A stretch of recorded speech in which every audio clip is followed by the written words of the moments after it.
ಎಲ್ಲರೂ ಸತ್ಯವೇದ ತಂದಿದ್ದೀರಾ? ಕಣ್ಗಳನ್ನು ಮುಚ್ಚಿ ನಾವು ಪ್ರಾರ್ಥನೆ ಮಾಡಿ ವಾಕ್ಯಕ್ಕೆ ನೆರವಾಗಿ ಹೋಗೋಣ. ಸ್ತೋತ್ರಕರ್ತನೇ ಸ್ತೋತ್ರಪ್ಪ, ಈ ದಿವಸವೂ ಕೂಡ ಸಾಕ್ಷಿಯ ಮಕ್ಕಳನ್ನ ಸಾಕ್ಷಿ ನೆಲೆಗೊಂಡಿರುವಂತೆ ನಿನ್ನ ದಾಸನ ಮರೆಸಿ ನಮ್ಮೊಂದಿಗೆ ವಾಕ್ಯದೊಂದಿಗೆ ಮಾತನಾಡಬೇಕನ್ನು ಪ್ರಾರ್ಥಿಸ್ತೇನೆ.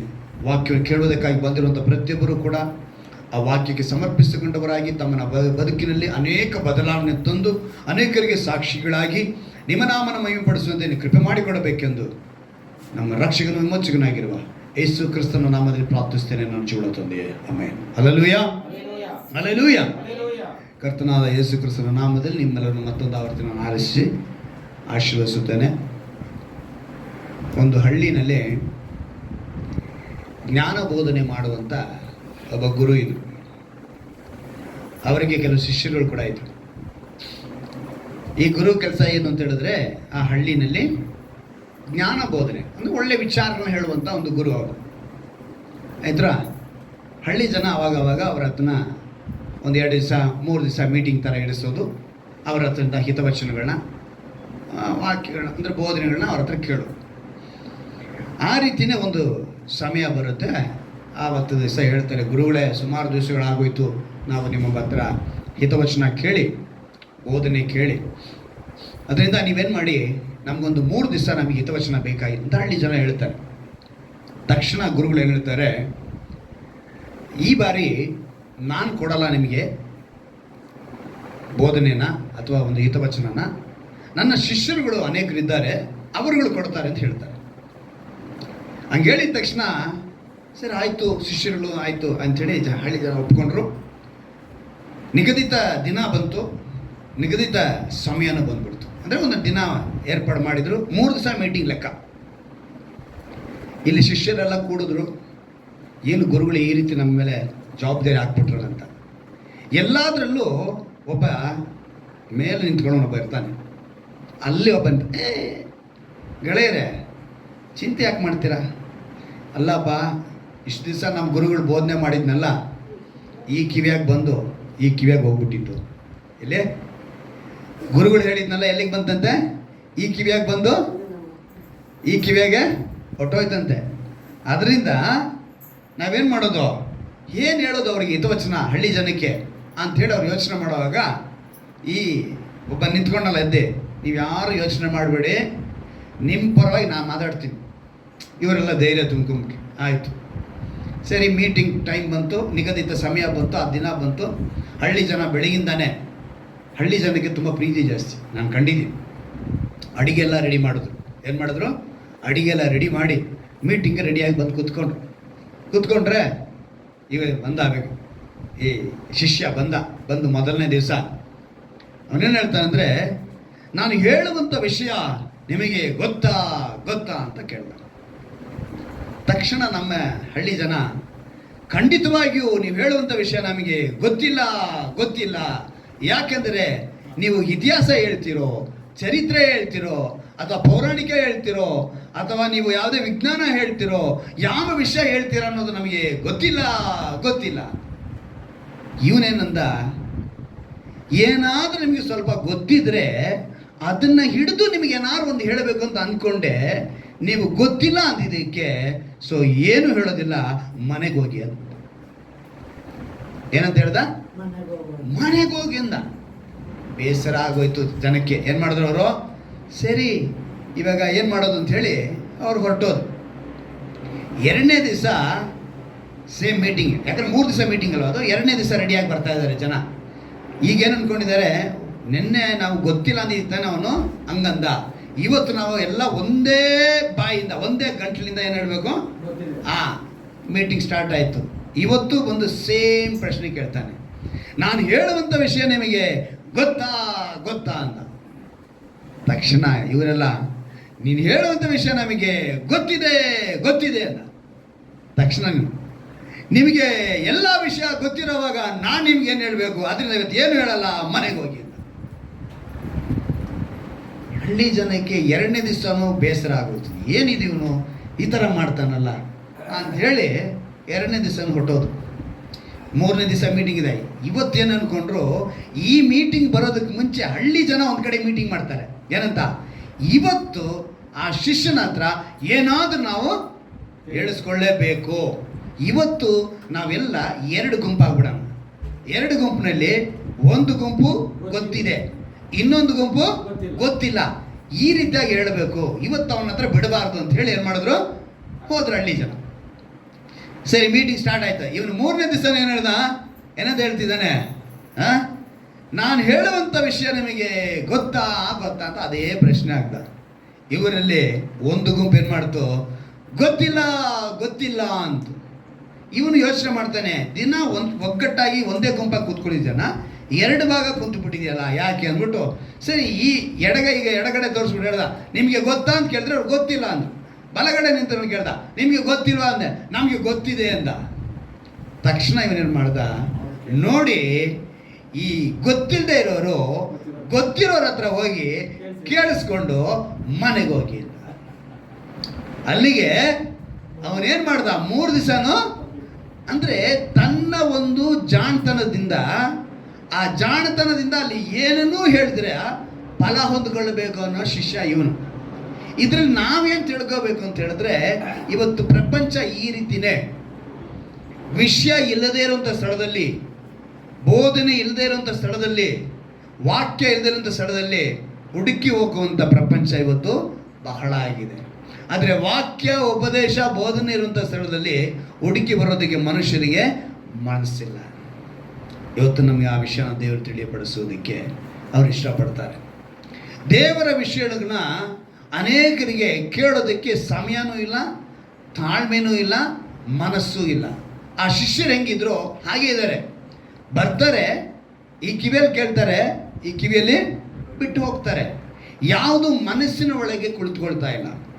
ಈ ಮನಸ್ಸಿನ ಒಳಗೆ ವಾಕ್ಯಗಳು ಕುಳಿತುಕೊಳ್ಳದೆ ಹೋದರೆ ಖಂಡಿತವಾಗಲು ದೇವರ ಬಳಿಯಿಂದ, ಅಂದರೆ ದೇವರ ಮಾತನ್ನ ಹೇಗೆ ಸ್ಪಷ್ಟವಾಗಿ ಹೇಳಲ್ಪಟ್ಟಿದೆ ಅಂತ ಹೇಳಿದ್ರೆ, ತೆಲುಗಿನಲ್ಲಿ ಒಂದು ಮಾತು ಹೇಳ್ತಾರೆ, ಅದನ್ನು ಕನ್ನಡದಲ್ಲಿ ಬೇರೆ ಥರ ಬರೆಸಿದ್ದಾರೆ. ವಿನುಟ ವಲನ ವಿಶ್ವಾಸಮು ಕಲುಗುನು. ಏನಂತೆ, ವಿನುಟ ವಲನ ವಿಶ್ವಾಸಮು ಕಲುಗುನು. ಆದರೆ ಕನ್ನಡದಲ್ಲಿ ಆ ರೀತಿ ಬರೆದಿಲ್ಲ. ಕನ್ನಡದಲ್ಲಿ ಯಾವ ರೀತಿ ಬರೆದಿದ್ದಾರೆ ಗೊತ್ತಾ, ರೋಮಾಪುರದಲ್ಲಿ ಬರೆದ ಪತ್ರಿಕೆ 10ನೇ ಅಧ್ಯಾಯ, ರೋಮಾಪುರದವರಿಗೆ ಬರ್ತಿಗೆ 10ನೇ ಅಧ್ಯಾಯ, ಅದರಲ್ಲಿ 17ನೇ ವಾಕ್ಯವನ್ನು ನಾವು ಗಮನಿಸುವಾಗ, ಸರಿಯಾದ ವಾರ್ತೆಯು ಏನಂತೆ, ಆದ ಕಾರಣ ಸರಿಯಾದ ವಾರ್ತೆಯು ನಂಬಿಕೆಗೆ ಆಧಾರ. ಇಷ್ಟನೇ ಅಲ್ಲಿ ಬರ್ಸಿರೋದು. ಮುಖ್ಯವಾಗಿ ಏನಂತ ಹೇಳಿದ್ರೆ, ಇಲ್ಲಿ ನಾವು ಗಮನಿಸಬೇಕು 17ನೇ ವಾಕ್ಯ, ಆದ ಕಾರಣ ಸಾರಿದ ವಾರ್ತೆಯು ನಂಬಿಕೆಗೆ ಆಧಾರ. ಆ ವಾರ್ತೆಗೆ ಕ್ರಿಸ್ತನ ವಾಕ್ಯವೇ ಆಧಾರ. ಇಲ್ಲಿ ಆ ಪದ ಬರೆಸೋದಿಲ್ಲ. ಅಲ್ಲಿಗೆ ಸಾರಿದ ವಾರ್ತೆಯು ಅಂತ ಹೇಳುವಾಗ ಕೇಳೋದು ಅಂತ ಅರ್ಥ. ಅದು ನಂಬಿಕೆಗೆ ಆಧಾರವೇ. ಅಂದರೆ ಕೇಳಿಸ್ಕೊಂಡ್ರೆ ಮಾತ್ರನೇ ನಂಬಿಕೆ ಆಧಾರ ಬರೋದು. ನೋಡೋದ್ರಿಂದ ನಂಬಿಕೆಗೆ ಆಧಾರ ಬರುತ್ತೆ ಅಂತೇಳಿ ದೇವರು ಬರೆಸಿಲ್ಲ. ಇವತ್ತು ದೇವರು ನಮಗೆ ಆ ಕೇಳುವಂಥ ಭಾಗ್ಯವನ್ನು ನಮಗೆ ಕೊಟ್ಟಿದ್ದಾರೆ. ಇವತ್ತು ಎಷ್ಟೋ ಕಿವಿ ಕೇಳದವರು ಇದ್ದಾರೆ, ಆದರೆ ನಮಗೆಲ್ಲ ಒಳ್ಳೆ ಕಿವಿನ ಕೊಟ್ಟಿದ್ದಾರೆ. ಈ ಕಿವಿಯಲ್ಲಿ ನಾವು ಏನೇನು ಕೇಳಿಸ್ಕೊಳ್ತಿದ್ದೋ ನಮಗೆ ಗೊತ್ತು. ಆದರೆ ದೇವರ ವಿಷಯವಾಗಿ, ದೇವರ ಕುರಿತಾಗಿ ನಾವು ಕೇಳುವಾಗ ಅದರಲ್ಲಿರುವಂಥ ಆಶೀರ್ವಾದ ಬೇರೆ. ಇವತ್ತು ನಿಮಗೆ ಒಂದು ವಿಶೇಷವಾದ ವಾಕ್ಯವನ್ನು ದೇವರು ಕೊಡಬೇಕು ಅಂತ ಅಂದ್ಕೊಂಡಿದ್ದಾರೆ. ಯೋಬನ ಕಾವ್ಯ, ಯೋಬನ ಪುಸ್ತಕವನ್ನು ಏನಂತ ಹೇಳಬೇಕು ಗೊತ್ತಾ, ಕಾವ್ಯ ಅಂತಲೇ ಹೇಳಬೇಕು. ಯಾಕಂದರೆ ಸತ್ಯವೇದದಲ್ಲಿ ಧರ್ಮಶಾಸ್ತ್ರ, ಇತಿಹಾಸ, ಕಾವ್ಯ ಇದೆಲ್ಲವೂ ಕೂಡ ಬರೆಯಲ್ಪಟ್ಟಿದೆ. ಕಾವ್ಯ ಅಂತ ಹೇಳುವಾಗ ಅದರಲ್ಲಿ ಯೋಬನು ಮೊದಲನೇದಾಗಿ ಬರ್ತಾನೆ, 2ನೇದು ಕೀರ್ತನೆ ಬರುತ್ತೆ, 3ನೇದು ಜ್ಞಾನೋಕ್ತಿಗಳು ಬರುತ್ತೆ, 4ನೇದು 5ನೇದು ಈ 5 ಕಾವ್ಯಗಳು. ಇದೆಲ್ಲವೂ ಕೂಡ ಏನಾಗಿದೆ, ಕಾವ್ಯಗಳು. ಈ ಕಾವ್ಯಗಳಲ್ಲಿ ಮೊದಲನೇದಾಗಿ ಯೋಬನ ಈ ಕಾವ್ಯ. ಇದರಲ್ಲಿ 36ನೇ ಅಧ್ಯಾಯದಲ್ಲಿ ಒಂದು 2-3 ವಾಕ್ಯವನ್ನು ಇವತ್ತು ನಾವು ಧ್ಯಾನ ಮಾಡಕ್ಕೆ ಹೋಗ್ತೀವಿ. 36ನೇ ಅಧ್ಯಾಯ, ಅದರಲ್ಲಿ 5ನೇ ವಾಕ್ಯವನ್ನು ನಾವು ಗಮನಿಸುವಾಗ, ಓದಿ. ದೇವರು ಮಹಾಶಕ್ತನಾಗಿದ್ದರೂ ಯಾರನ್ನು ತಿರಸ್ಕರಿಸುವುದಿಲ್ಲ. ಏನಂತ ಬರೆಯಲ್ಪಟ್ಟಿದೆ, ಇಗೋ ದೇವರು ಮಹಾಶಕ್ತನಾಗಿದ್ದರೂ ಯಾರನ್ನು ತಿರಸ್ಕರಿಸುವುದಿಲ್ಲ.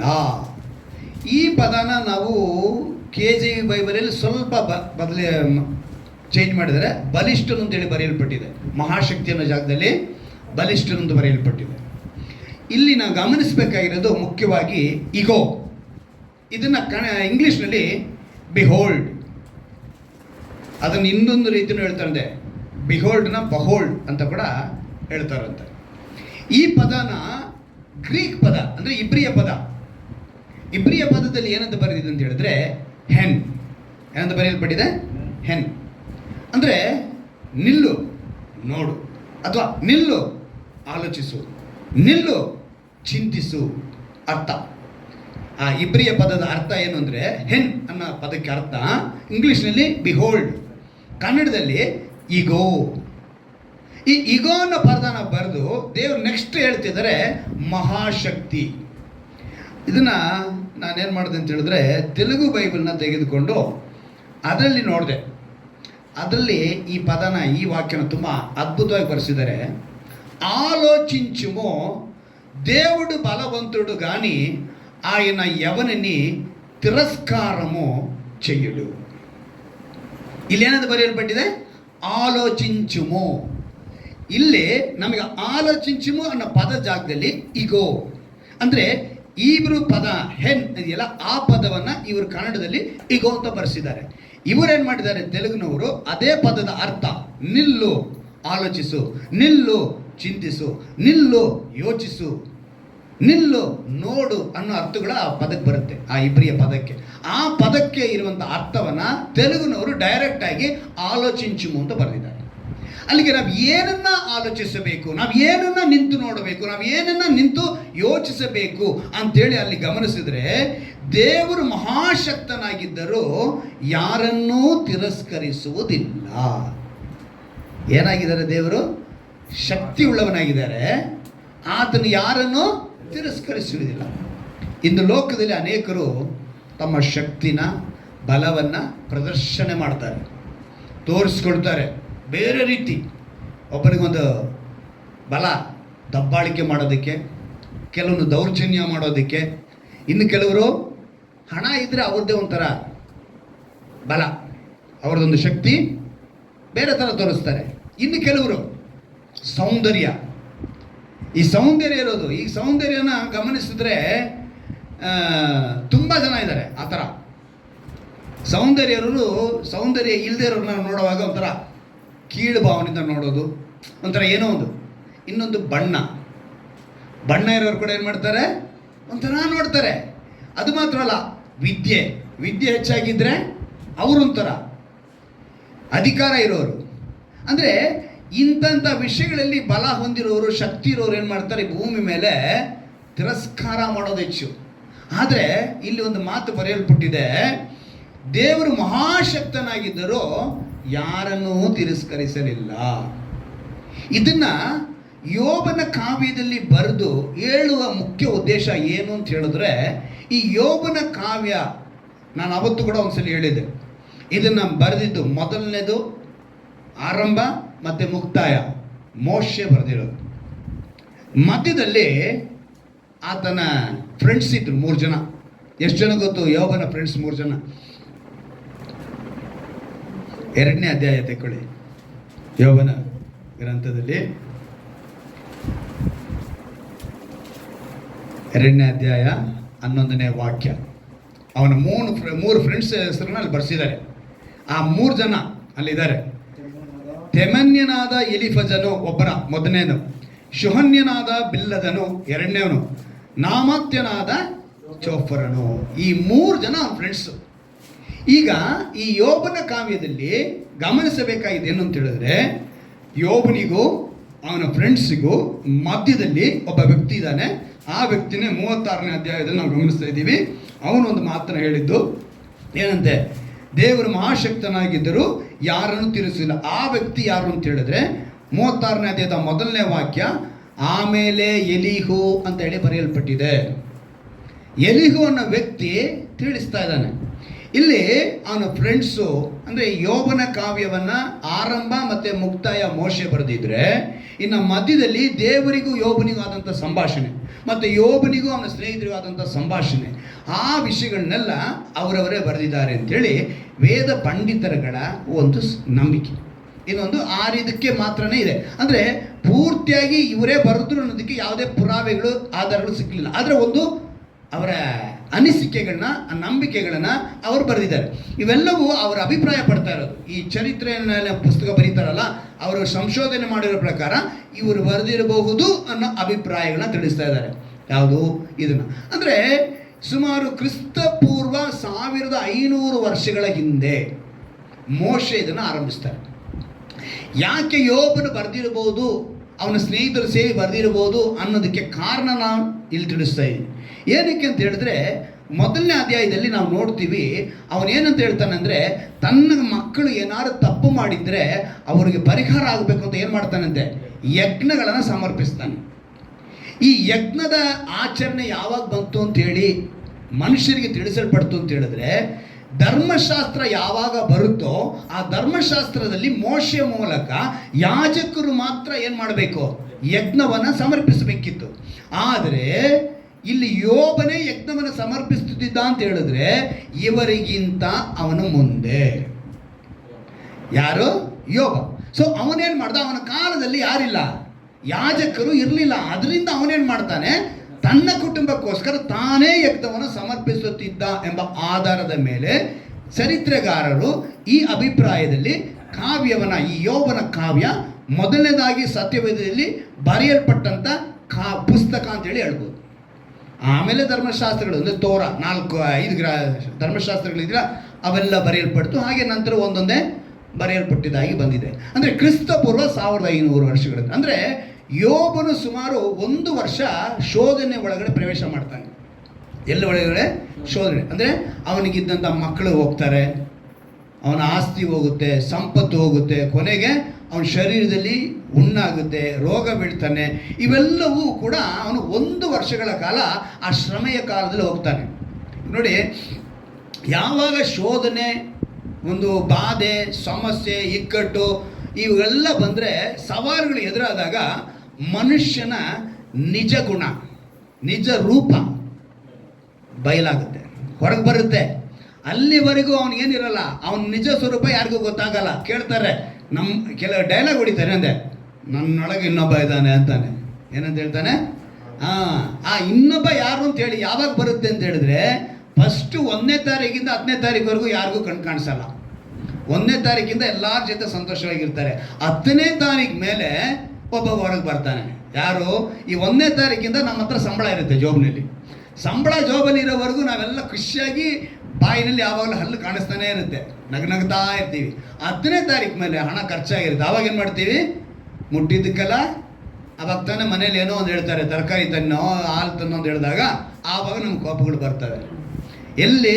ನಮ್ಮ ಹತ್ರ ಈ ಲೋಕದ ಪ್ರಕಾರವಾಗಿ ಹಣಕ್ಕೆ ಒಂದು ಮಾತು ಹೇಳ್ತಾರೆ. ಏನಂತ? ಹಣಕ್ಕೆ ಒಂದು ಮಾತು ಇದೆ, ಹೇಳ್ಬೇಕು. ಎಲ್ಲ ನೀವು ಹಿಂದೂ ಬ್ಯಾಕ್ಗ್ರೌಂಡಿಂದ ಬಂದಿರೋರೆ. ಹಣಕ್ಕೆ ಒಂದು ಮಾತಿದೆ. ಏನಂತ ಹೇಳ್ತಾರೆ? ಲಕ್ಷ್ಮಿ ಇಲ್ಲ. ಏನಂತೆ? ಅದು ಇಲ್ಲದೆ ಇದಕ್ಕೆ ನಮಗೇನಂತೆ? ಕೋಪ ಬರುತ್ತೆ ಮನುಷ್ಯನಿಗೆ. ಆದರೆ ಅದಲ್ಲ ಅರ್ಥ. ಮನುಷ್ಯನಿಗೆ ನಿಜ ಗುಣ ಹೊರಗೆ ಬರುತ್ತೆ. ಯೋಬನ ಬದುಕು ಏನೇ ಬದಲಾದರೂ ಕೂಡ ಅವನು ಸೋತು ಹೋಗದೆ, ಬೇಸರಗೊಳ್ಳದೆ, ತನ್ನ ಬದುಕಿನ ಕೊನೆಯವರೆಗೂ ಅವನು ದೇವರನ್ನ ದೂಷಣೆ ಮಾಡಿಲ್ಲ. ಆದರೆ ಕೆಲವೊಂದು ಸಮಯ ದೇವರಿಗೆ ವಿರೋಧವಾಗಿ ಮಾತನಾಡ್ತಾನೆ. ಆ ವಿರೋಧವಾಗಿ ಮಾತನಾಡಿದಂಥ ಮಾತೆ ಈ 36ನೇ ಅಧ್ಯಾಯದಲ್ಲಿ ಎಲಿಹು ಹೇಳ್ತಾನೆ. ಏನಂತ ಹೇಳ್ತಾನೆ ಎಲಿಹು? ಈ ಕಾವ್ಯದಲ್ಲಿ 32ನೇ ಅಧ್ಯಾಯದಿಂದ 37ನೇ ವಾಕ್ಯದವರೆಗೂ ಈ ಎಲಿಹು ಬರೆದಿರೋದೆ. ಇವನು ಯಾರು ಅಂತ ಹೇಳಿದ್ರೆ, ದೇವರ ಪ್ರಜೆಯಾಗಿರ್ತಾನೆ, ದೇವರಿಗೆ ನಂಬಿಗಸ್ತನಾಗಿರ್ತಾನೆ. ಅವನ ಹೆಸರಿಗೆ ಇನ್ನೊಂದು ಮಾತು ಬರೆಯಲ್ಪಟ್ಟಿದೆ, ಅವನು ದೇವರ ಮಾತು ಎಂದು ಅರ್ಥ. ಎಲಿಹು ಅಂದರೆ ಏನರ್ಥ? ದೇವರ ಮಾತು ಅಂತ. ಇವನು ಒಬ್ಬ ಯೌವನಸ್ಥ. ನೀವು 32ನೇ ಅಧ್ಯಾಯಕ್ಕೆ ಬನ್ನಿ, ಯೋಬನ ಪುಸ್ತಕದಲ್ಲಿ. ಅಲ್ಲಿ ಅವ್ರು ಏನು ಮಾಡಿದ್ರು ತಪ್ಪು, ಆವಾಗ ಇವನು ಏನು ಹೇಳ್ತಾನೆ ಅಂತೇಳಿ ಅದರಲ್ಲಿ ಗಮನಿಸಿಬಿಡೋದು. ನೀವು 32ನೇ ಅಧ್ಯಾಯದಲ್ಲಿ ಬಂದಾಗ ಅಲ್ಲಿ ಒಂದು ಮಾತನ್ನು ಬರೆಸ್ತಾನೆ ನೋಡಿ. ಆಗ ಯೋಬನು ಸ್ವಂತ ಗಣನೆಯಲ್ಲಿ ನೀತಿವಂತನಾಗಿದ್ದರಿಂದ, ಇಲ್ಲೇ ಗಮನಿಸಬೇಕು, ಅವನೇನಾಗಿದ್ದಾನೆ? ಸ್ವಂತ ಗಣನೆಯಲ್ಲಿ ನೀತಿವಂತನಾಗಿದ್ದರಿಂದ ಆ ಮೂವರು ಅವನಿಗೆ ಉತ್ತರ ಕೊಡುವುದನ್ನು ನಿಲ್ಲಿಸಿಬಿಟ್ಟರು. ಯಾರು ಮೂವರು? ಅವನ ಫ್ರೆಂಡ್ಸ್. ಇವನು ಸ್ವಂತ ಗಣನೆಯಲ್ಲಿ ತಾನು ನೀತಿವಂತ ಅಂತ ಹೇಳ್ಕೊಳ್ತಾ ಇದ್ದಾನೆ. ಯಾರು? ಯೋಬ ಹೇಳ್ಕೊತಾ ಇದ್ದಾನೆ. ತಾನೇ ನೀತಿವಂತ ಹೇಳ್ಕೊಳ್ಳೋವಾಗ ಅವನ ಫ್ರೆಂಡ್ಸ್ ಕೂಡ ಅವನಿಗೆ ವಿರೋಧವಾಗಿ ಏನು ಮಾತಾಡಲಿಲ್ಲ. ಅವನು ಆ ರೀತಿ ಹೇಳಿದಾಗ ಆಮೇಲೆ ಬೂಜ್ ಕುಲಕ್ಕೂ ರಾಮ್ ಗೋತ್ರಕ್ಕೂ ಸೇರಿದ ಬರಕೆಲನ ಮಗನಾದ ಎಲಿಹುವಿಗೆ ಸಿಟ್ಟೇರಿತು. ಅವನಿಗೇನು ಬಂತು? ಕೋಪ ಬಂತು. ಕೋಪ ಬಂದು ಏನು ಮಾಡ್ತಾನೆ? ಯೋಬನು ದೇವರಿಗಿಂತಲೂ ತಾನೇ ನ್ಯಾಯವಂತನೆಂದು ಎಣಿಸಿಕೊಂಡದ್ದರಿಂದ, ಯೋಬನ ಪುಸ್ತಕದಲ್ಲಿ ಇಂಥ ಮೈನಸ್ ಪಾಯಿಂಟು ಇದೆ ಅನ್ನೋದನ್ನು ಕೆಲವರು ಕಂಡುಹಿಡಿಯಲ್ಲ. ಬರೀ ಯೋಬ ಏನು ಮಾಡ್ದ? ದೂಷಣೆ ಮಾಡಲಿಲ್ಲ ಅಂತ ಹೇಳ್ಕೊಂಡು ಇರ್ತಾರೆ. ಅವನು ದೂಷಣೆ ಮಾಡಲಿಲ್ಲ, ಆದರೆ ವಿರೋಧವಾಗಿ ಮಾತನಾಡ್ದ.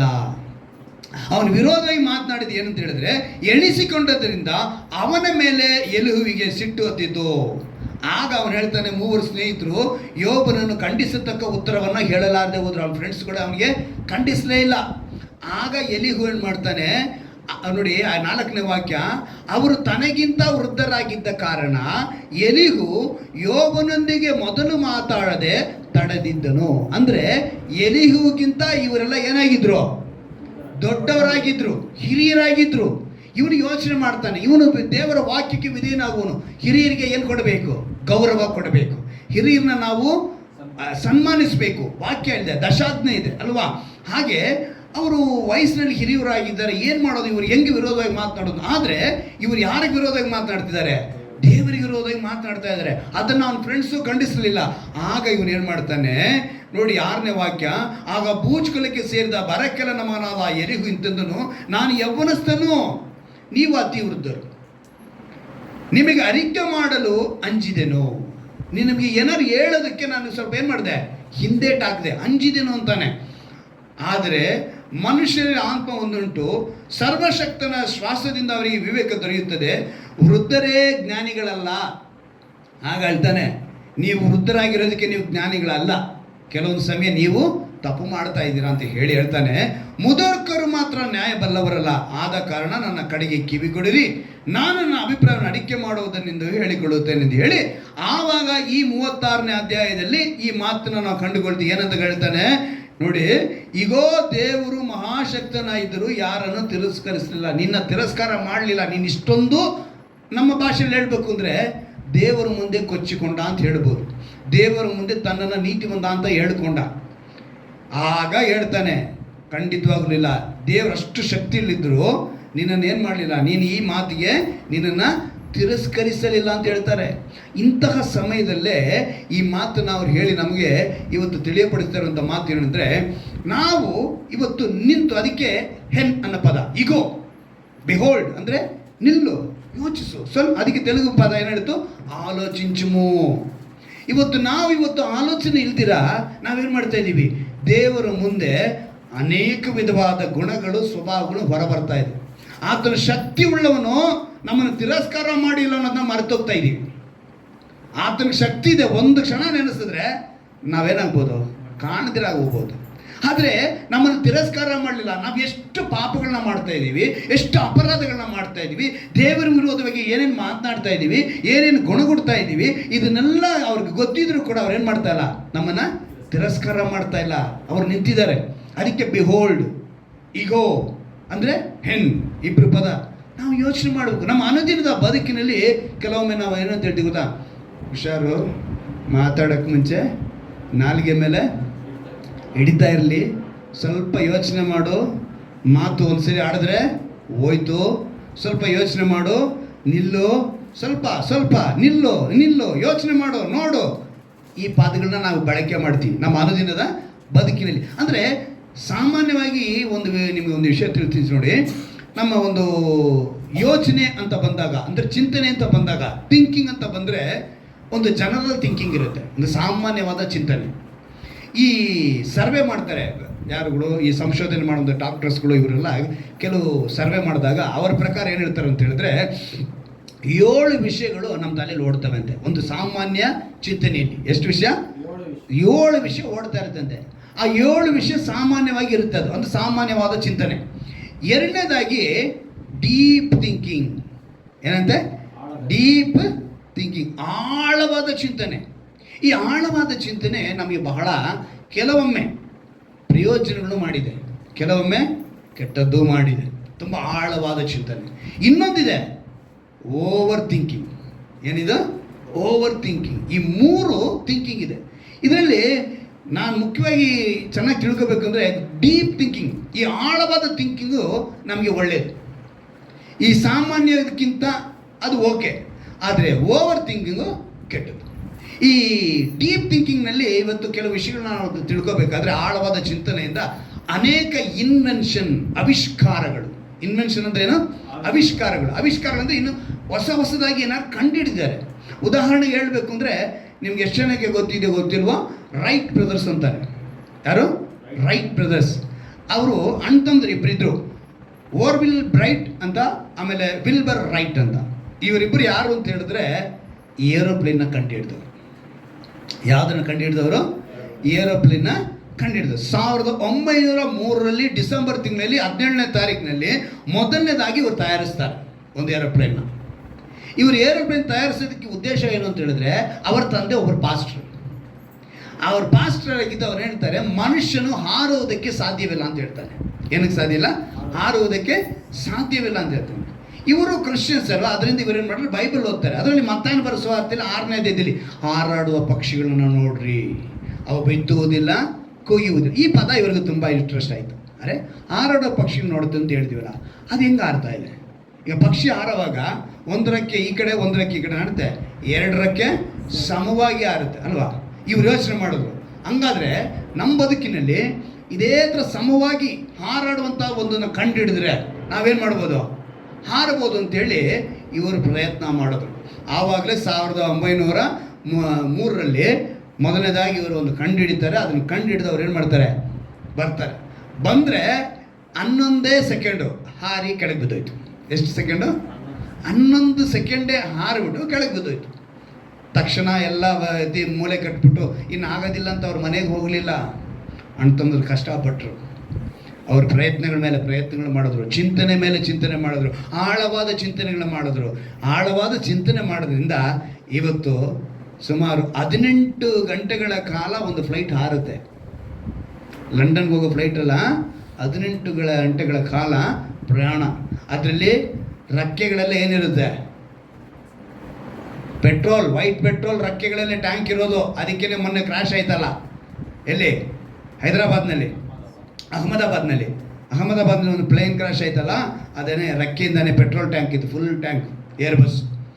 ಅಂದರೆ 2 ಪೆಟ್ರೋಲ್ ತುಂಬಿಕೊಂಡು, ಲಗೇಜ್ ತುಂಬಿಕೊಂಡು, ಮನುಷ್ಯರನ್ನ ತುಂಬಿಕೊಂಡು ಇಷ್ಟು ಇದಾಗಿ ಹೋಗ್ತಾರೆ ಬರ್ತಾರೆ ಅಂತ ಹೇಳಿದ್ರೆ, ಆ ಫ್ಲೈಟ್ ಬರೋದಕ್ಕೆ ಇವತ್ತು ನಾವು ಅನೇಕರು ಓಡಾಡೋದಕ್ಕೆ ಅವಕಾಶ ಆಗಿರೋದು ಅಂತ ಹೇಳಿದ್ರೆ, ಅವತ್ತಿನ ಆ ರೈಟ್ ಬ್ರದರ್ಸ್ ಇಬ್ಬರು ಅಣ್ತಂದ್ರು ಅವ್ರು ಕಂಡಿಡಿದಂಥ ಆ ಆವಿಷ್ಕಾರ ಇವತ್ತು ಪ್ರಯೋಜನವಾಗಿದೆ. ಅಂದರೆ ಆಳವಾದ ಚಿಂತನೆ.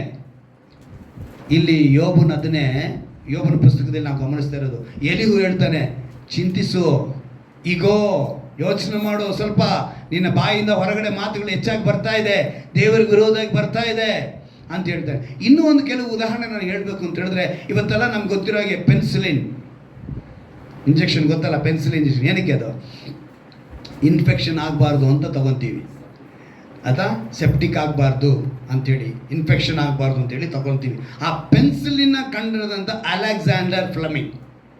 ಯಾರವರು? Alexander Fleming. ಅವ್ರು ಯೋಚನೆ ಮಾಡದೆ ಹೋಗಿದ್ರೆ, ಅವ್ರ ಚಿಂತನೆ ಮಾಡದೆ ಹೋಗಿದ್ರೆ ಇವತ್ತು ನಮಗೆ ಪೆನ್ಸಿಲ್ ಇಂಜೆಕ್ಷನು ಬರ್ತಾ ಇರಲಿಲ್ಲ. ಇನ್ನೂ ಒಂದಿದೆ, ಜೇಮ್ಸ್ ಯಂಗ್ ಸಿಂಪ್ಸನ್ ಅಂತ ಒಬ್ಬ ವ್ಯಕ್ತಿ. ಇವ್ರು ಕಂಡುಹಿಡಿದು ಏನು ಗೊತ್ತಾ?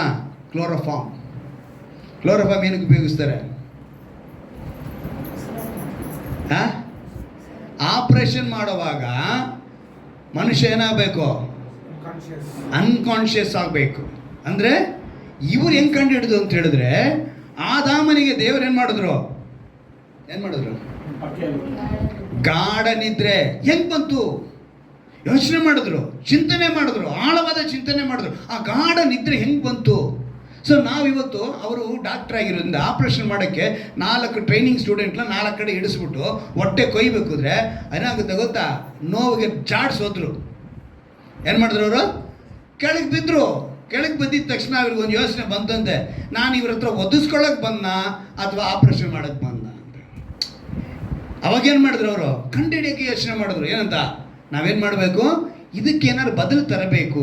ಆವಾಗ ಕಂಡುಹಿಡಿದಿದ್ದೆ ಕ್ಲೋರೋಫಾರ್ಮ್. ಅಂದರೆ ಇವತ್ತು ಮನುಷ್ಯ ಆಳವಾದ ಚಿಂತನೆ ಮಾಡಿ ಹಿಂಗೆ ಒಳ್ಳೆಯದನ್ನು ಮಾಡ್ಕೊಂಡಿದ್ದಾನೆ, ಹಾಗೆ ಕೆಲವು ಕೆಟ್ಟದ್ದು ನಡೆದಿದೆ. ಅದರಿಂದ ತುಂಬ ಇಕ್ಕಟ್ಟಿಗೆ ಸಿಗಾಕೊಳ್ತಾರೆ, ಸಮಸ್ಯೆಗೆ ಸಿಗಾಕೊಳ್ತಾರೆ, ಕೆಲವರು ಡಿಪ್ರೆಷನ್ಗೂ ಹೋಗ್ತಾರೆ. ಅಂದರೆ ಇವತ್ತು ನಾವು ತಿಳ್ಕೋಬೇಕು, ಆ ಚಿಂತನೆ, ಮಹಾಶಕ್ತಿಯುಳ್ಳ ದೇವರ ಬಗ್ಗೆ ನಾವು ಚಿಂತನೆ ಮಾಡೋದು, ಚಿಂತಿಸಬೇಕು, ಆಲೋಚಿಸಬೇಕು, ಯೋಚಿಸಬೇಕು. ಇದು ಸರಿ ಇದ್ದರೆ ನಮ್ಮ ಲೈಫ್ ಸ್ಟೈಲ್ ಚೇಂಜ್ ಆಗುತ್ತೆ. ನಮ್ಮ ಲೈಫ್ ಸ್ಟೈಲ್ ಏನಾಗುತ್ತೆ? ನಮ್ಮ ಬದುಕಿನ ಶೈಲಿ. ಲೈಫ್ ಸ್ಟೈಲ್ ಅಂದ್ರೇನು? ಬದುಕಿನ ಶೈಲಿ. ಈಗ ನಾವು ಮಕ್ಕಳಿಗೆ ಕೆಲವು ಸಮಯ ಏನಾರು ಹೇಳಿದಾಗ ಕಹಿ ಉಂಟಾಗುತ್ತೆ. ಏನಕ್ಕೆ? ಅವ್ರಿಗೆ ಅದನ್ನು ಅಂಗೀಕರಿಸೋ ಮನಸ್ಸು ಬರೋಲ್ಲ.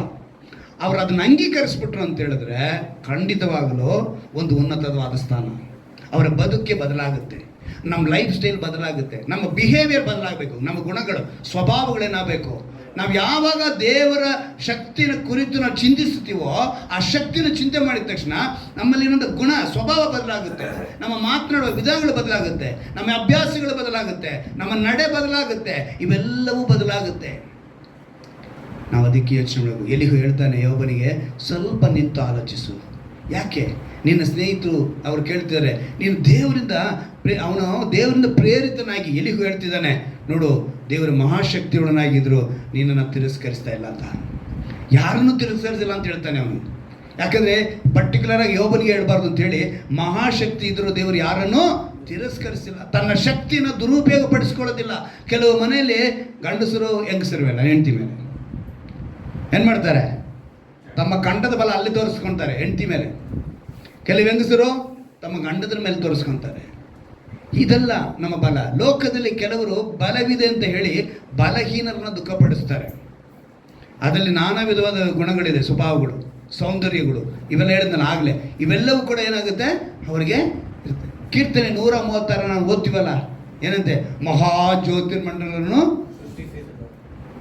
ಆ ಅಧ್ಯಾಯ ಪೂರ್ತಿ ನೋಡಿದ್ರೆ ದೇವರ ಸೃಷ್ಟಿ, ಈ ಸೌರ ವ್ಯೂಹದಲ್ಲಿ ಇರುವಂಥದ್ದನ್ನ ಯಾರು ಇವತ್ತಿನವರೆಗೂ ಸರಿಯಾಗಿ ಲೆಕ್ಕ ಮಾಡೋಕ್ಕಾಗ್ತಿಲ್ಲ. ಮೊನ್ನೆ ಕೂಡ ಒಂದು 6 ಜನ ಹೋಗಿದ್ದಾರೆ ಗಗನಯಾತ್ರಿಗಳು. ಅಲ್ಲಿಗೆ ಹೋಗ್ಬಿಟ್ಟು ಏನಾದ್ರು ಫೋಟೋ ತೆಗೆದು ನಾವು ಕಳಿಸ್ಬೇಕು, ಈ ಗುರುತ್ವಾಕರ್ಷಣ ಬಲ ಹೆಂಗೆ ಬರುತ್ತೆ ಅಂತ ಕಂಡುಹಿಡಿಯಕ್ಕೆ ಹೋಗಿದ್ದಾರಂತೆ ಇವಾಗ ಅವ್ರು 6 ಜನ. ಏನಂತೆ? ಗುರುತ್ವಾಕರ್ಷಣ ಬಲ ಹೇಗೆ ಉಂಟಾಗ್ತಿದೆ ಅಂತ ಕಂಡುಹಿಡಿಬೇಕಂತ ಇವರು 6 ಜನ ಹೋಗಿರೋ. ಅದರಲ್ಲಿ ಇಂಡಿಯನ್ ಒಬ್ಬ ಹೋಗಿದ್ದಾನೆ. ಅರ್ಥ ಆಯ್ತಾ? ಅಲ್ಲಿಗೆ ಅವ್ರು ಏನೇನೋ ಮಾಡಬೇಕು ಅಂತ ಹೋಗ್ತಾರೆ. ದೇವರ ಶಕ್ತಿನ ಯಾರೂ ಏನು ಮಾಡೋಕ್ಕಾಗಲ್ಲ, ತೂಕ ಮಾಡೋಕ್ಕಾಗಲ್ಲ. ಅವರ ಶಕ್ತಿ ಅಂತೂ ಶಕ್ತಿ. ಆ ಶಕ್ತಿ ಮೇಲೆ ಇವತ್ತು ನೋಡಿ, ಇವನು ದಾವೀದನು ಹೇಳ್ತಾನೆ, ನನ್ನ ಬಲವಾಗಿರುವ ಯೆಹೋವನು. 18ನೇ ಅಧ್ಯಾಯ, ಕೀರ್ತನೆ 15 ಅನ್ಕೊಳ್ತೀನಿ. ದೇವರು ದಾವೀದನು ಅಷ್ಟೇ ಹೇಳ್ತಾನೆ. ಅಂದರೆ ದಾವೀದನ ಮಾತು ಹೇಳೋದಕ್ಕೆ ಕಾರಣ ಏನು ಗೊತ್ತಾ? ಗೋಲಿಯಾತ ನಿಂತ್ಕೊಂಡಿದ್ದ ಅಲ್ವಾ? ಗೋಲಿಯಾತನನ್ನು ಅವನು ಸಾಯಿಸಬೇಕಾದ್ರೆ ಅವರೆಲ್ಲರೂ ಹೀಯಾಳಿಸಿದ್ರು ಇವನ್ನ. ನೀನು ಕವಣೆಯಲ್ಲಿ ಅವನು ಹೇಳ್ತಾನೆ, ಅವನು ಗೋಲಿಯಾತನ ಮುಂದೆ ನಿಂತಾಗ ಅವನು ಹೇಳ್ತಾನೆ, ಏನೋ ನೀನು ನನ್ನ ಮುಂದೆ ನಿಂತಿರೋದು ಅಂತ. ಅವ್ರ ಅಣ್ಣಂದ್ರೆಲ್ಲ ಕೇಳ್ತಾರೆ, ನಿನಗೇನು ಬುದ್ಧಿ ಇದೆಯಾ ಅಂತ. ಇವನು ಜನಗಳನ್ನ ಕೇಳ್ತಾನೆ, ಏನು ನಡೀತು ವಿಷಯ ಅಂತ. ಈ ಥರ ಬಂದೇ ಇದ್ದಾನೆ ಒಬ್ಬ, ಅವನು ನಮ್ಮ ಇಸ್ರಾಯೇಲನ್ನು ಹೀಯಾಳಿಸ್ತಿದ್ದಾನೆ ಅಂತ ಹೇಳಿದಾಗ, ಇವತ್ತು ಚಿಂತೆ ಬಿಟ್ಬಿಡಿ, ಇವತ್ತು ಅವನ ಕತೆ ಮುಗಿಸ್ಬಿಡ್ತೀನಿ ಅಂತಾನೆ. ನಮ್ಮ ಭಾಷೆಯಲ್ಲಿ ಹೇಳ್ತಾ ಇದ್ದೀನಿ. ಅವ್ರು ಏನಂತ ಹೇಳ್ತಾನೆ, ಇವತ್ತು ನೀವು ಚಿಂತೆ ಬಿಟ್ಬಿಡಿ, ಅವನ್ನ ಮುಗಿಸ್ಬಿಡ್ತೀನಿ ಅಂತ ಹೋಗ್ತಾನೆ. ಕವಣೆ ನುಣುಪುಕಲ್ನ ಎತ್ಕೊಂಡು ಹೋದ ಅಲ್ವಾ? ಅವ್ರು ಏನೇ ಬಟ್ಟೆ ಕೊಟ್ಟರು ಕೂಡ ಅವ್ನು ಧರಿಸ್ಕೊಂಡು ಅವನು ಹೇಳಿದ್ದೇನು ಗೊತ್ತಾ? ನೀನು ಹೀಯಾಡಿಸ್ತಾ ಇದೆಯಲ್ಲಪ್ಪ, ಆ ಯೆಹೋವನ ಹೆಸರಿಂದ ನಾನು ಬರ್ತಾ ಇದ್ದೀನಿ, ಅವ್ರ ಹೆಸರಿನಲ್ಲೇ ನಾನು ಕೊಲ್ತೀನಿ ಅಂದ. ಹೇಗೆ ಸಾಧ್ಯ ಅಂತ ಹೇಳ್ದ. ನಾನೇನು ನಾಯಿ ಅಂದ್ಕೊಂಡ ಅಂದ. ಕಲ್ಲು ಕೋಲು ಹಿಡ್ಕೊಂಬಂದು ಎಲ್ಲ ನಾಯಿ ಅಂತ ಅಂದ್ಕೊಂಡ. ಆದರೆ ದೇವರು ಅವನ ಪರವಾಗಿ ಗೋಲಿಯಾತನ ಹಿಂದೆ ನಿಂತ್ಕೊಂಡಿರೋದನ್ನ ಇವನು ನೋಡ್ತಾನೆ ದಾವೀದ. ನೀನು ಜಸ್ಟ್ ಮುಂದೆ ಹೆಜ್ಜೆ ಇಕ್ಕಿದ್ರೆ ಸಾಕು, ಗೋಲಿಯಾತನ ಹೊಡೆದ್ಬಿಡ್ತಾರೆ ದೇವರು ಅನ್ನೋದು ಅವ್ನು ಚೆನ್ನಾಗಿ ಗೊತ್ತಿತ್ತು. ಅದೇ ಥರ ಅವ್ನು ಕವಣೆಕಲ್ಲು ಹೊಡೆದ, ಅವ್ನು ಕೆಳಗೆ ಬಿದ್ದ, ಅವನ ಕತ್ತಿಯಲ್ಲಿ ಅವನ ತಲೆನ ಸಮ್ಮನಿಸ್ದ. ಅಲ್ಲಿಗೆ ಮುಗಿದೋಯ್ತ ಪಾಪ ಬಲವ ಇವನಿಗೆ, ದಾವೀದನಿಗೆ ನಿಂತೋಗಿಲ್ಲ. ಗೋಲಿಯಾತನ ಕೊಂದ ಸೌಲನ ಹತ್ರ ಬಂದ, ಮಗಳ ಮದುವೆನೂ ಆದ. ಕೊನೆಗೆ ಅವನೇ ಇವನಿಗೆ ತಿರುಗಿ ಬಿದ್ದ. ಏನಂತ? ಇವನ ಮೇಲೆ ಕೊಲೆ ಮಾಡಬೇಕು ಅನ್ನೋ ಮಟ್ಟಿಗೆ ಹೊರಟೋದ ಯಾರು? ಸೌಲ. ಸರಿ, ಅಲ್ಲಿಂದ ತಪ್ಪಿಸ್ಕೊಂಡು ಹೆಂಗೋ ಬಂದರೆ ಸ್ವಂತ ಮಗ ಅಬ್ಷಾಲೋಮ ರಾಜನಾಗಬೇಕು ಅಂತೇಳಿ ಅಪ್ಪನ್ನ ಕೊಲೆ ಮಾಡೋದಕ್ಕೆ ಅವನು ಪ್ರಯತ್ನ ಮಾಡ್ತಾನೆ. ಸರಿ, ಅಲ್ಲಿಂದಾನೂ ಬಂದ, ಸ್ವಂತ ಮಗನಿಂದಾನೂ ತಪ್ಪಿಸ್ಕೊಂಡು ಬಂದ, ಎಲ್ಲರೂ ತಪ್ಪಿಸ್ಕೊಂಡು ಬರ್ತಾನೆ. ಅವನ ಜೊತೆ ಇದ್ದಂಥ ಸೈನಿಕರೇ ಒಂದು ಊರಿನಲ್ಲಿ ಹೋದಾಗ ಅವರೆಲ್ಲ ಬಂದು ಸೂರ್ಯ ಆಡಿದ್ರು ಅಂತೇಳಿ ಆ ಸ್ವಂತ ಸೈನಿಕರೇ ಏನು ಮಾಡ್ತಾರೆ? ಇವನ ಮೇಲೆ ತಿರುಗಿ ಬೀಳ್ತಾರೆ. ಆವಾಗ ಹೇಳ್ತಾನೆ, ನಾನು ದೇವರಲ್ಲಿ ಯೆಹೋವನಲ್ಲಿ ಬಲಗೊಳ್ಳುವೆನು. ಅಲ್ಲಿಗೆ ಅವನು ಹೇಳುವಂತಂದರೆ, ಈ ಭೂಮಿ ಮೇಲೆ ಬದುಕಿದ ಕಾಲದಲ್ಲಿ ನಮ್ಮ ದೇವರು ಅದ್ಭುತವಾಗಿ ಬದುಕಿದ್ರು. ಅವ್ರು ಹೆಂಗೆ ಬದುಕಿದ್ರು ಅನ್ನೋದನ್ನು ಪ್ರವಾದಿ ಯೆಶಾಯನ ಮೂಲಕ ಹೇಳ್ತಾರೆ. ನೀವು ಆ ವಾಕ್ಯನ ಓದಿ, ಯೆಶಾಯನ ಪ್ರವಾದಿಯ ಗ್ರಂಥ 9ನೇ ಅಧ್ಯಾಯ 6ನೇ ವಾಕ್ಯ. ಅದರಲ್ಲಿ ದೇವರಿಗೆ ಒಂದು ಅನೇಕ ಹೆಸರುಗಳನ್ನ ಬರೆದಿದ್ದಾರೆ. ಅದರಲ್ಲಿ ಒಂದು ಆ ಅದ್ಭುತವಾದ ಹೆಸರು ಪರಾಕ್ರಮಿಯಾದ ದೇವರು, ಆಲೋಚನಾ ಕರ್ತನು, ನಿತ್ಯನಾದ ತಂದೆ, ಸಮಾಧಾನ ಕರ್ತನು. ಎಷ್ಟು ಅದ್ಭುತವಾದ ಹೆಸರು! ಯೆಶಾಯನ ಪ್ರವಾದಿಯ ಗ್ರಂಥ 9ನೇ ಅಧ್ಯಾಯ 6ನೇ ವಾಕ್ಯ. ಆತನ ಕುರಿತು ಪ್ರವಾದಿಗಳ ಮೂಲಕನೇ ಬರೆಸಿದ್ರು. ಅಂದರೆ ಆತನ ಪರಾಕ್ರಮಿಯಾದ ದೇವರು ಎಂಬುದನ್ನು ಅಲ್ಲಿ ಬರೆಸಿದ್ದಾರೆ. ಯಾಕೆ ಅಂದರೆ ಯೋಚನೆ ಮಾಡಿ, ಒಂದು ಮಗು ನಮಗಾಗಿ ಹುಟ್ಟಿದ ನೋಡಿ, ಒಂದು ಮಗು ಯೇಸು ದೇವರು ಅಂತೇಳಿ ಅಲ್ಲೇ ಗುರುತಾಗೋಯ್ತು, ಹಳೆ ಒಡಂಬಡಿಕೆಯಲ್ಲೇ.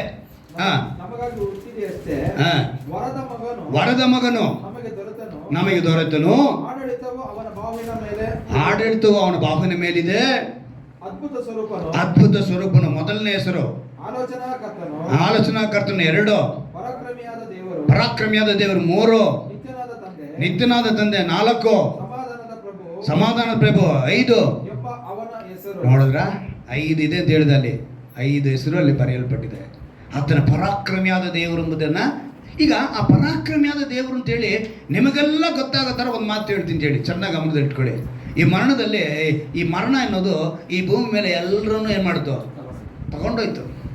ಆದರೆ ಯೇಸು ಮಾತ್ರ ಅದಕ್ಕೆ ತಲೆಬಾಗಲಿಲ್ಲ. ಹಲ್ಲೆಲೂಯಾ! ಯೇಸು ಅದಕ್ಕೆ ಶರಣಾಗಲಿಲ್ಲ. ಈ ಭೂಮಿ ಮೇಲೆ ಎಂತೆಂಥವರೋ ಬಂದಿದ್ದಾರೆ, ಎಲ್ಲರೂ ಕೂಡ ಏನು ಮಣ್ಣಿಗೆ ಸಮಾಧಿ ಆಗೇ ಹೋಗಿದ್ದಾರೆ. ಎಲ್ಲರ ಸಮಾಧಿ ಮುಚ್ಚಲ್ಪಟ್ಟೇ ಇದೆ. ಆದರೆ ಯೇಸು ಒಬ್ಬರೇ, ಯೇಸು ಒಬ್ಬರೇ, ಯೇಸು ಒಬ್ಬರೇ ತಲೆಬಾಗಲಿಲ್ಲ, ಶರಣಾಗಲಿಲ್ಲ. ಅವರು ಉನ್ನತವಾಗಿ ತನ್ನ ಪರಾಕ್ರಮಿಯಾದ ದೇವರೆಂಬುದನ್ನು ನಿರೂಪಣೆ ಮಾಡಿ ತೋರಿಸಿದ್ರು. ಹೆಂಗೆ ಬಂದರು? ಜೀವಂತವಾಗಿ ಎದ್ದು ಬಂದರು. ಇನ್ನು ನೆಕ್ಸ್ಟ್ ಬರ್ತಾರೆ, ಅದು ಎಲ್ರಿಗೂ ಗೊತ್ತು. ಆದರೆ ಮನುಷ್ಯ ಬದಲಾಗ್ತಿಲ್ಲ. ಅದಕ್ಕೆ ಯೋಬನ ಮೂಲಕ ಆ ಕಾವ್ಯದಿಂದ ಎಲಿಹು ಹೇಳ್ತಾನೆ, ಆತನು ಶಕ್ತನಾಗಿದ್ದರೂ ಕೂಡ, ಹೆಂಗೆ ಬರೀ ಶಕ್ತನ, ಮಹಾಶಕ್ತನಾಗಿದ್ದರೂ ಕೂಡ ಯಾರನ್ನೂ ತಿರಸ್ಕರಿಸಲಿಲ್ಲ. ಇವತ್ತು ನೀನು ನಾನು ಎಂತೆಂಥ ಪಾಪಗಳು, ಅಕ್ರಮಗಳು, ಅಪರಾಧಗಳು ಮಾಡಿದ್ರು ಕೂಡ ನಮ್ಮನ್ನು ಅವ್ರು ತಿರಸ್ಕರಿಸ್ತೀರಾ? ದಿನ ಪ್ರತಿದಿನ ಭಾನುವಾರ ಆದರೂ ಕೂಡ ನಾವು ಇಲ್ಲಿಗೆ ಬರೋದು ಲೇಟ್ ಮಾಡಿದ್ರು ಕೂಡ ನಮ್ಮನ್ನು ತಿರಸ್ಕರಿಸಿದಿಟ್ಟಿಲ್ಲ. ನಾವು ವಾಕ್ಯ ಕೇಳೋದನ್ನು ತಪ್ಪಿಸಿದ್ರೆ ಕೂಡ ನಮ್ಮನ್ನು ತಿರಸ್ಕರಿಸಲಿಲ್ಲ. ದೇವರ ಹತ್ರ ಪ್ರಾರ್ಥನೆ ಮಾಡದೇ ಇದ್ರೂ ಕೂಡ ನಮ್ಮನ್ನು ದೇವರು ತಿರಸ್ಕರಿಸಲಿಲ್ಲ. ಎಷ್ಟು ತಿರಸ್ಕರಿಸಿಲ್ಲ ಅಂತ ಹೇಳ್ಕೊಂಡೋದ್ರೆ ಒಂದು ದೊಡ್ಡ ಪಟ್ಟಿ ಮಾಡ್ಬೋದು. ಅವ್ರು ತಿರಸ್ಕರಿಸದೇ ಇರೋ ಕಾರಣ ಇಲ್ಲಿ ನಾವು ಕುಳಿತಿದ್ದೀವಿ. ಯೋಚನೆ ಮಾಡಬೇಕು. ಇವತ್ತನ್ನು ತಿಳ್ಕೊಂಡ್ರೆ ಖಂಡಿತವಾಗಲೂ ದೇವರು ಒಂದು ವಿಶೇಷವಾದ ಆಶೀರ್ವಾದ. ಅದೇ ಯೋಬನ ಪುಸ್ತಕದಲ್ಲೇ 36ನೇ ಅಧ್ಯಾಯದಲ್ಲಿ ಇನ್ನೊಂದು ವಾಕ್ಯನ ಹೇಳ್ತೀನಿ, ಗಮನಿಸಿ ನೋಡಿ.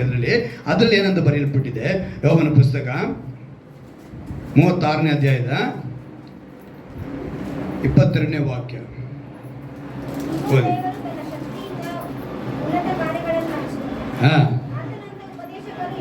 ನೋಡಿ ಸಾಕು, ಅಲ್ಲಿ ಹೇಳಲ್ಪಟ್ಟಿದೆ.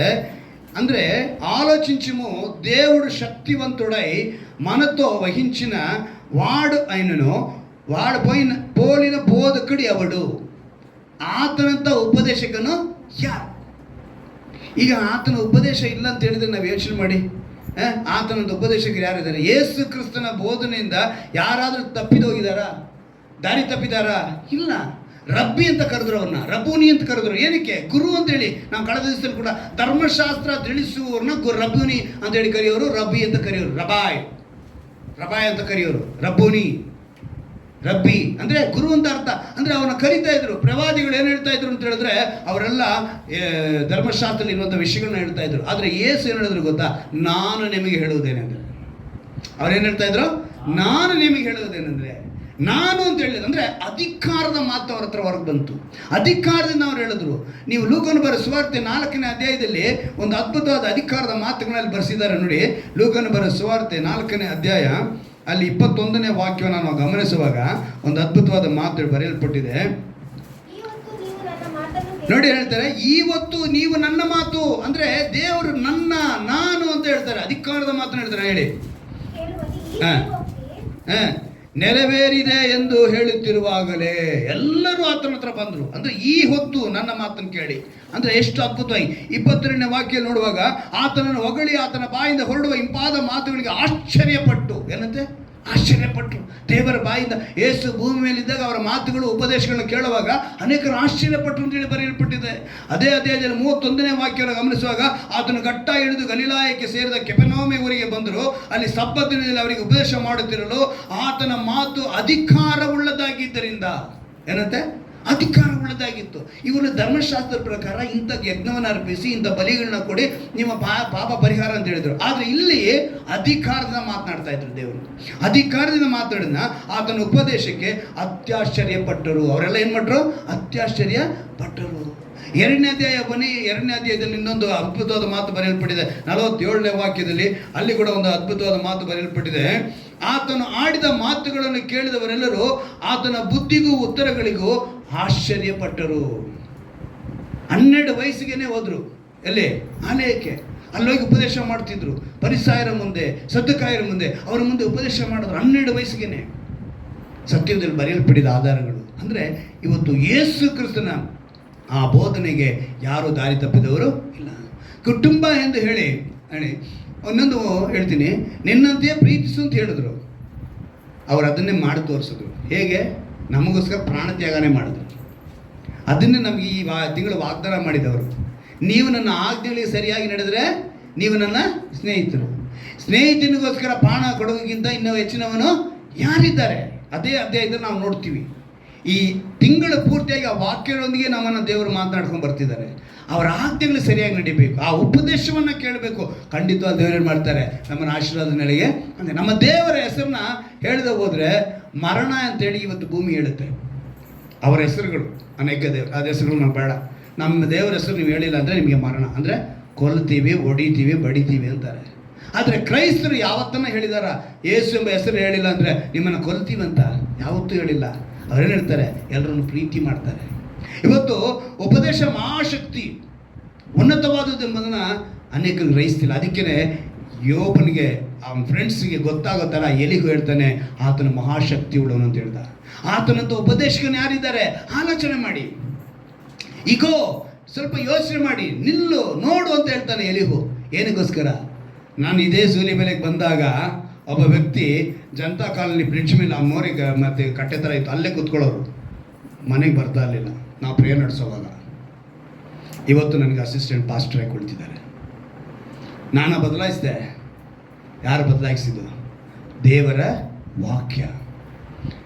ನಾನು ಹೇಳ್ತೀನಿ ಅಂತ ಹೇಳಿದ್ರೆ, ದೇವರ ವಾಕ್ಯಕ್ಕಿರುವಂಥ ಶಕ್ತಿ ಅದನ್ನು ತಿಳಿದುಕೊಂಡ್ರೆ ಸಾಕು. ಆ ಶಕ್ತಿನ ಹೊಂದಿರುವಂಥ ನೀವುಗಳು ಆತನ ಮಹಿಮೆಯನ್ನು ತಿಳಿದುಕೊಂಡು ಆತನಿಗಾಗಿ ನಾವು ಬದುಕಬೇಕು. ಎಲಿಗೂ ಯೋಬನಿಗೆ ಹೇಳ್ತಾನೆ, ಆ ಮಹಾಶಕ್ತಿಯ ಬಗ್ಗೆ ಹೇಳ್ತಾನೆ.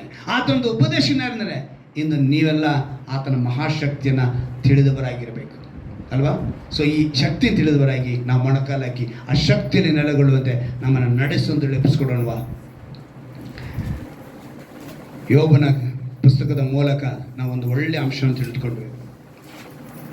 ಆತನ ಶಕ್ತಿಯನ್ನು ನಾವು ತಿಳಿದುಕೊಳ್ಳುವುದಕ್ಕೆ ದೇವರು ಇವತ್ತು ಸಹಾಯ ಮಾಡಿದ್ದಾರೆ.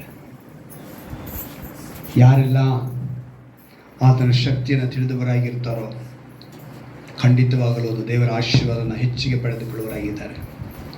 ಇವತ್ತು ನಾವು ಧ್ಯಾನಿಸಿದ ವಾಕ್ಯ, ಈಗೋ ದೇವರು ಮಹಾಶಕ್ತನಾಗಿದ್ದರೂ ಯಾರನ್ನೂ ತಿರಸ್ಕರಿಸುವುದಿಲ್ಲ. ಆಹಾ, ದೇವರು ಮಹೋನ್ನತನಾಗಿದ್ದಾನೆ, ಆತನು ನಾವು ಅರಿಯಲಾರದೆ ಹೋಗ್ತಾ ಇದ್ದೀವಿ. ಈಗ ದೇವರು ತನ್ನ ಶಕ್ತಿಯಿಂದ ಉನ್ನತ ಕಾರ್ಯಗಳು ನಡೆಸುವನು, ಆತನಂತ ಉಪದೇಶಕನು ಯಾರು ಅಂತ ಹೇಳಲ್ಪಟ್ಟಿದೆ.